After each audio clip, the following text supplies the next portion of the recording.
pod bay doors.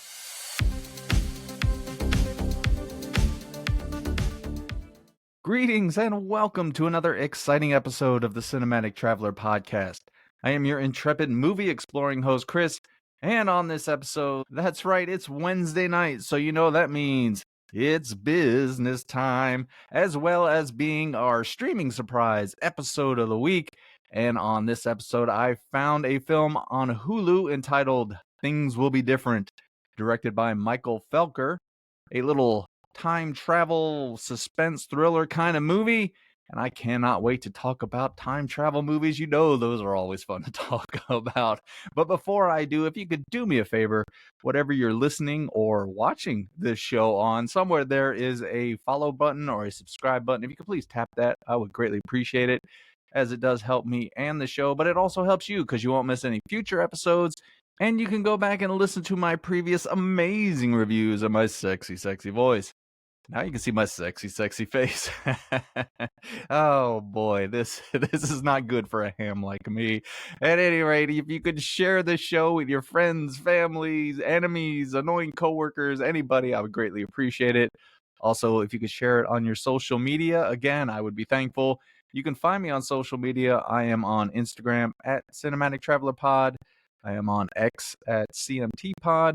I am on Blue Sky at Cinematic Traveler something something something. I'm on YouTube now. That one is, I think, at Cinematic Traveler Pod. Somebody find that one out for me and let me know.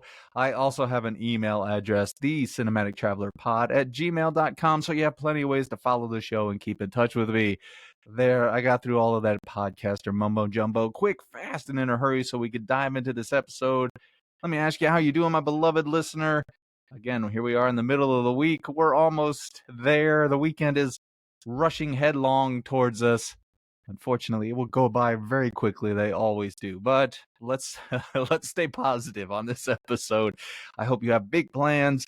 I hope you're excited with all this new spring weather and all that fun stuff. So go outside, meet the love of your life, travel back in time, and try to stay away from Biff and your mother.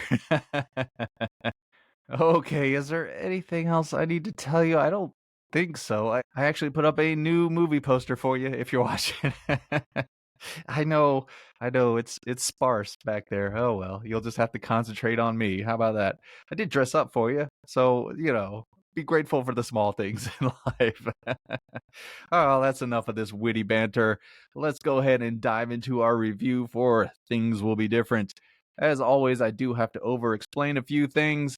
I am going to be giving you a spoiler-free review as well as a spoiler-free plot synopsis. Now, in that plot synopsis, I have hidden two movie quotes for you to find. And if you can, get in touch with me with the various means I have given you already. I'll give you a point for each one that you get right. At the end of the month, I add up all the points, and whoever wins gets to pick a movie for me to review next month. Or if this is your first time listening, well, it's still early in the month, so you can still get caught up. Or if you just tune in time to time, first of all, shame on you. Second of all, you can still play along just to have some fun, have a little fun in your life. I know it seems a little uncool, but isn't that the best time of the week to be uncool with Chris? All right, well, I've gotten all of that out of the way. Let's talk about Things Will Be Different. Again, directed by Michael Felker. I had not seen any other movies he has done, only a few on his IMDb. So for the second episode in a row, this will be my first foray into his filmography. Now, we open the movie with Sydney, played by Riley Dandy, meeting up with her brother Joseph, played by Adam David Thompson, after they have pulled off a big robbery. Now, Joseph has been given access to a remote safe house where him and his sister can hide from the cops. What makes this house so safe? Well, I'm glad you asked. There is a special room in this house that when they enter and they make a call on an old phone in this room, they are transported back to the past. Now, the plan is to hang out at this house in the past for 2 weeks, re-enter the room, and travel back to the present, thus eluding the authorities. When the siblings prepare to leave, they quickly realize strange things are afoot at the Circle K, hint hint, as they begin to receive messages from other mysterious time travelers.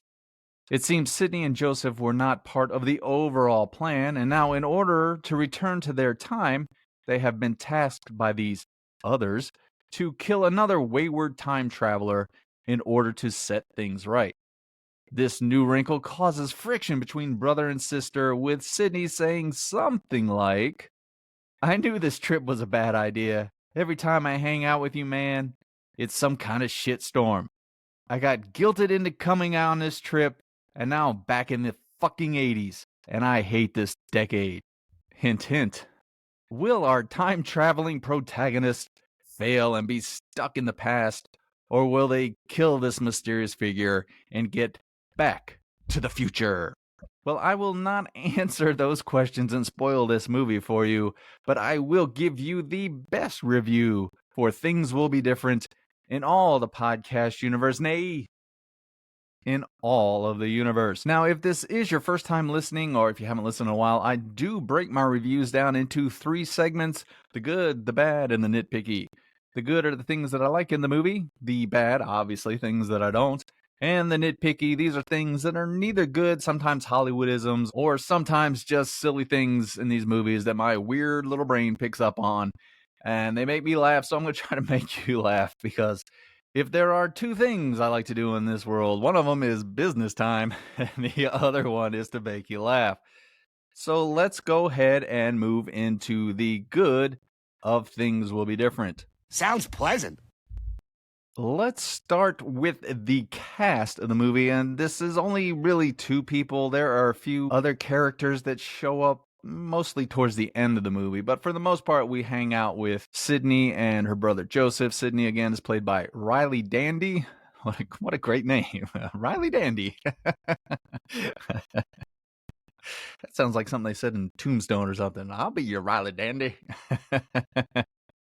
But her brother Joseph is played by Adam David Thompson.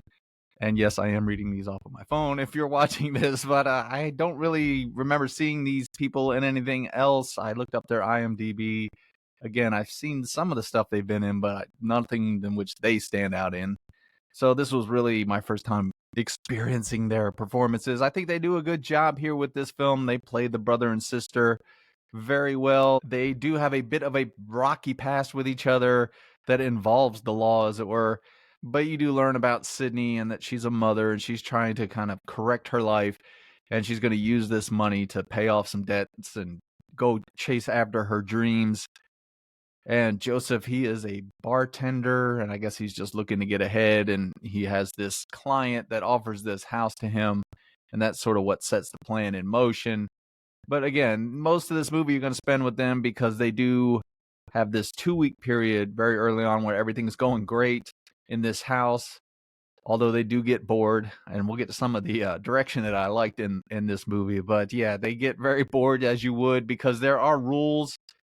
They can't go far away from the house or something. They have to stay really close to it and stuff like that. So imagine being trapped in a house for 2 weeks when really all you got is a CD player and a VHS and whatever was left there by the people that came before you. So yeah, they do get bored and do a lot of drinking, which naturally you would. Why wouldn't you? I would just stay drunk the whole time.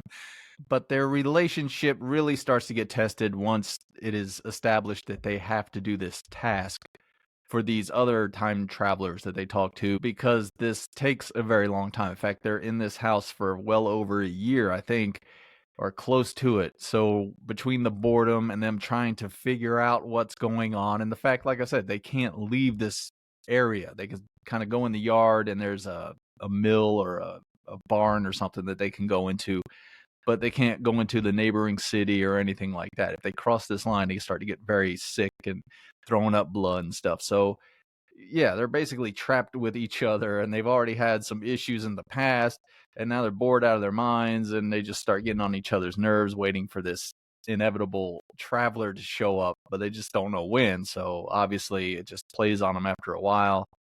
And you see one of them kind of takes a dark turn, whereas the other one's trying to figure things out so that maybe they can solve it and then get out anyway. So you get a lot of back and forth between the two where, at times they are a brother and sister who love each other and they joke around and, they have fun. And then the other times where they're just at each other's throats and stuff. And I think these 2 actors Riley Dandy and Adam David Thompson, they do a very good job selling that and keeping you invested in these characters. Which leads into my next positive for the movie was the direction of the film. I was a bit surprised. I did, like I said, I found this on Hulu. I saw the trailer. It was time travel stuff. So I was like, all right, this could be fun. Or it could be a complete disaster, which would be fun to talk about one way or the other. So I was really surprised at how much I enjoyed watching this movie on a visual level.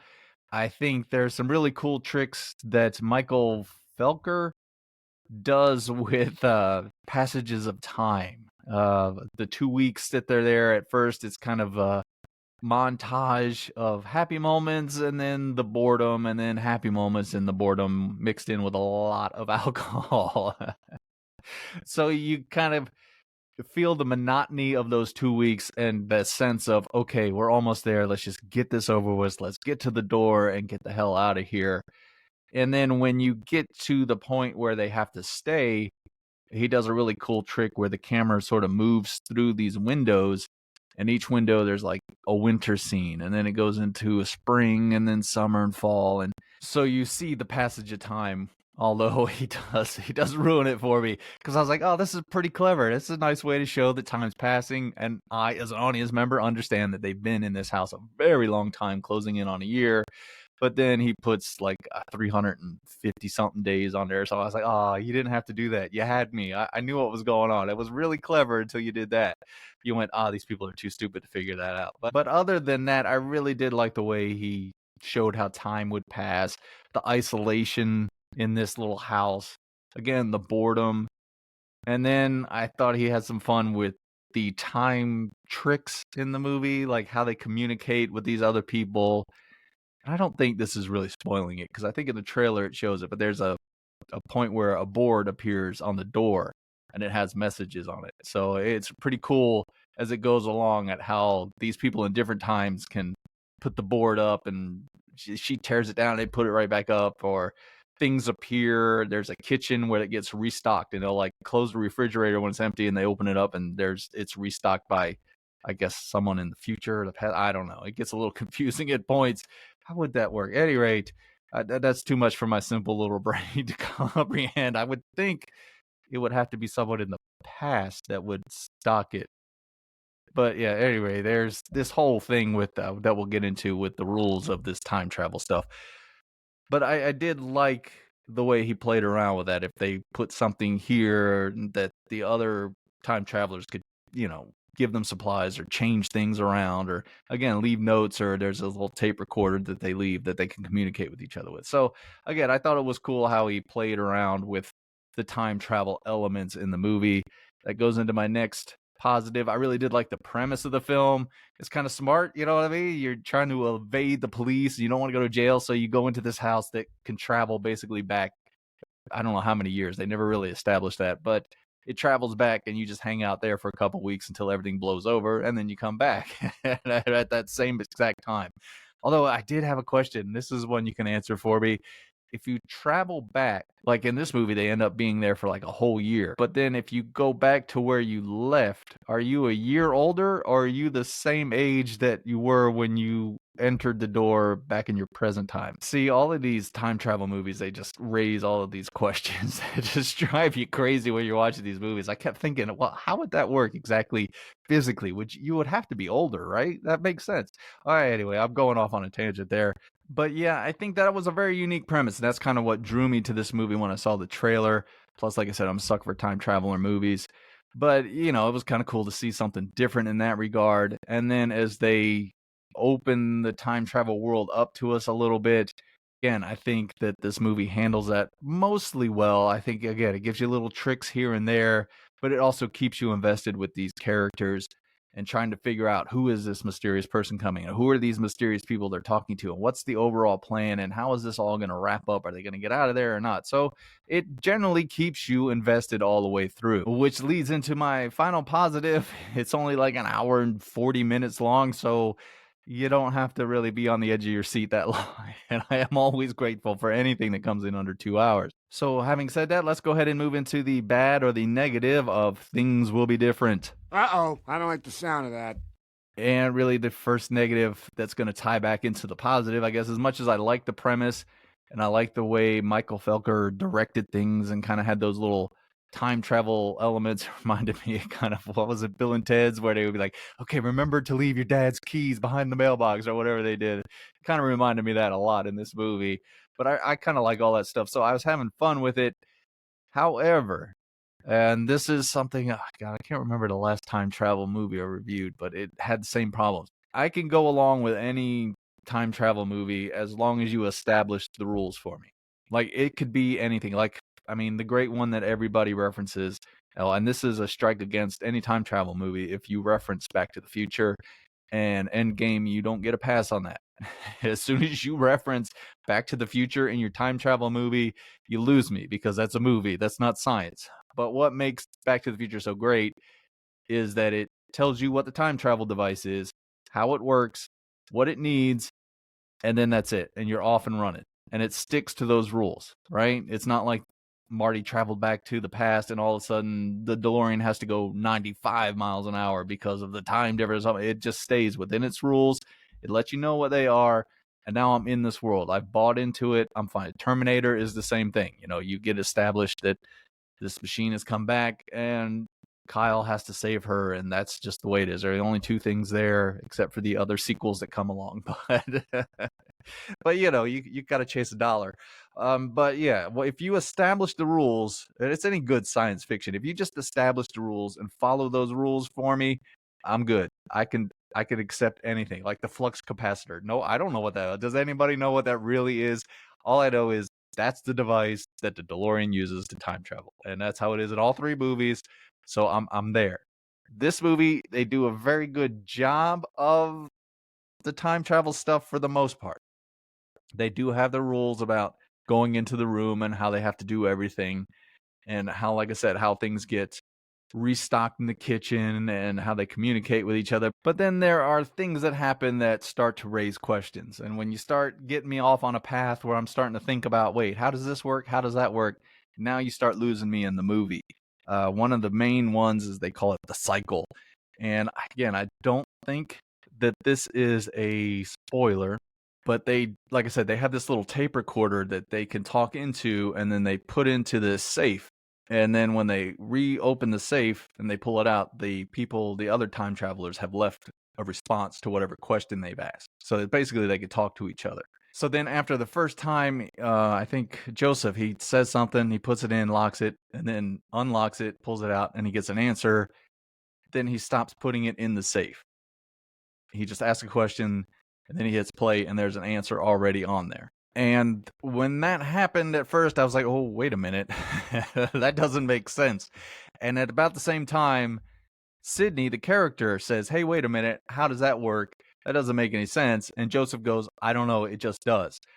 Again, another red flag. This is something that sounds like the writer has written himself, which the writer was Michael Felker. I think that's how you say his last name. Anyway, he was the writer and director, but it sounded like he kind of wrote himself into the corner and just went, oh, well, that's just the way it works. And again, I got to have some rules and time travel stuff. You got to let me know something. You could have made up any kind of bullshit, and I'd have been like, okay, that's fine. As long as you give me an excuse, I'll run with it. I can understand why they did it that way from an audience member standpoint. I wouldn't want to watch him put this tape recorder back in the safe, unlock it, say something, put it in, unlock it, back and forth. That would have got boring and tedious. So then you got to kind of figure something else out in order for that to work, instead of, oh, I don't know, it just does work this way. So yeah, that was a major one. When you find out about the mysterious traveler, again, I don't want to spoil that. I don't know. I got a little confused. I thought it was who it was going to be, and I was a bit surprised. I was like, oh shit, I was right. And then I started to think, wait a minute, what is happening here? I don't know what, I didn't understand what was going on. And I don't mind some ambiguity in my movies. And this movie does have that, especially as you're closing in on the end. You have things that are there that you're like, okay, what is this? Give me something. Give me a little explanation, just so I have, like I said, just enough. I don't need an elaborate someone standing there for 45 minutes explaining everything and exposition dumping all this stuff on me. Just a little thread here and there to where I can kind of piece things together. Again, if you see this movie, let me know what you think about the mysterious traveler when they find out. I don't understand how that happened. And then when they reveal the other, I guess they're time travelers or yeah, I'm veering into spoiler stuff. If you watch this movie, let me know these people at the end.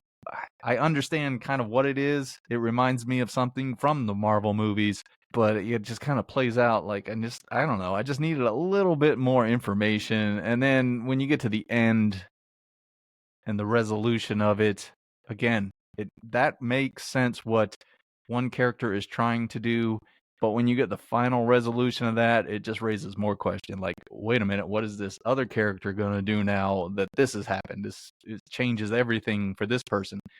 Well, again, I'm very vague right now because of spoiler. How about the movie just doesn't really stick the landing, and that seems to happen a lot in Hollywood. And this one kind of gets there because I was really invested for most of this movie. I was interested. I wanted to see what the mysterious traveler was and why they were so important to things and who these other people were that were talking to our heroes. So yeah, I think that's sort of what lets this movie down. Some of the rules with the time travel stuff, and then the end just kind of, I don't want to say stumbles a little bit, but it gets a little convoluted. That's probably the best word for it. That's a big word for me. I might have to look it up to make sure that actually is the right word. So if I edit in anything, if I sound off, what I meant to say was, anyway, so that sort of wraps up the bad or the negative of this movie. So let's go ahead and move into the nitpicky of things will be different. Yeah, it's going to be fun on the bun. And again, these are things that are neither good nor bad, just things that, like Hollywoodisms or silly things in these movies that make me laugh. The first one is a true Hollywoodism, and I swear they must have done this on Mythbusters at some point. I don't know if I could go back and look through all their stuff, but of course a character gets tied up and they're up against a wall and there's a nail sticking out, so they start to go through the rope with the nail. And of course, they do it in record time. And I always am like, that would take, especially for this movie, because it's kind of a thick rope. And they start going, I mean, they're through it within, I don't know, 30 seconds or whatever. And I'm just like, there's just no way, right? There's no way you could get on, especially on a nail that's sticking out. It would take hours and hours to get through a rope. Somebody has had to have done that at some point to prove how long it takes. But yeah, I would just sit there and watch it. I was like, no, that person might as well just forget it. You're never getting out of there by the time you need to. This movie's going to be over by the time you get out of that rope. And my next nitpick for the film, and this is when I knew we were in trouble. I kind of think this does fall into a Hollywoodism, but they had to go through this giant cornfield to get to this house. And if there is one thing that I have learned from horror movies, suspense movies, anything like that, is if there's a cornfield that you have to go through, some bad shit is gonna happen. Some kids are gonna jump out and crucify you to a stalk of corn or some shit like that. Stephen King has ruined a lot of traveling for me, as it were. I'm like, no, I can't go near a cornfield.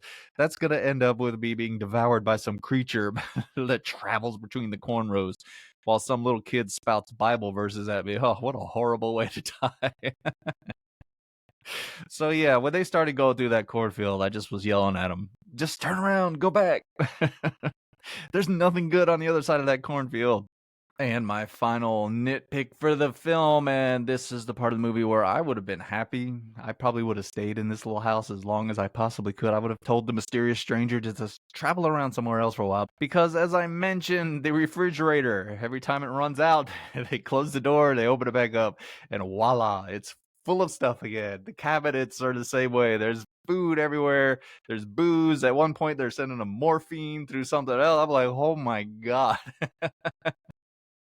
I would have been blitzed out of my mind, and I probably would have put on about 300 pounds just in this house over 1 year. I would have gorged myself on whatever they put in that refrigerator and washed it down with the Jim Beam in the cabinet. And then used the morphine to pass the time. So yeah, I was really excited about this house. I would have been happy to live there the rest of my life. I don't know if that's what the movie was going for, but I would have been content. You had a VCR? I mean, come on. All my best memories are from VCRs and VHS tapes with no labels on them. Those were always the best ones. So overall, my thoughts on Things Will Be Different. really do have a tough time with the title of this movie. I keep wanting to say something will be different, but it's things will be different. But if you don't know, I usually grade these types of movies on streaming services on a curve because I don't really have high expectations going into these movies. Plus, I didn't have to do anything. I just sat on a couch and hit a button. I didn't have to drive to the movie theater and deal with a bunch of people and all that bullshit. And as I mentioned, I think in my last review, maybe the one before that, yeah, I'm trying to be nicer to these movies. I really am. I kind of was editing one of my episodes. I was like, I don't think the movie was that bad. Maybe I should kind of ease up a little bit. So again, I went into this really no expectations, just kind of hoping to be entertained. And it does that. I think the performances are good. I think the concept is good. The premise of the movie. I think the tricks that they do pull off with the time travel stuff are a lot of fun. It keeps you interested. They have the whole mystery of this other traveler and these other people they're talking to, and you got to figure out who they are. You're trying to, at any rate, until you get a little disappointed by the end of the movie. But overall, I was into the movie. It entertained me. I mean, what more could you ask for from a movie on Hulu that I'd never heard of before? So I will tell you, if you like time travel movies, something like this, if it sounds interesting to you, go check it out. It's worth a watch for an hour and 40 something minutes. I will tell you again, some of the stuff that stuck out was the time travel rules kind of get a little fuzzy here and there. And then the ending, I just don't think it quite stuck the landing for me. I understand kind of what they were going for in some regards, but some stuff I did. I'm not going to say I'm the smartest person in the world, but I did get a little confused by a few things. So overall, I would say if you got a little time to kill, check out Things Will Be Different on Hulu.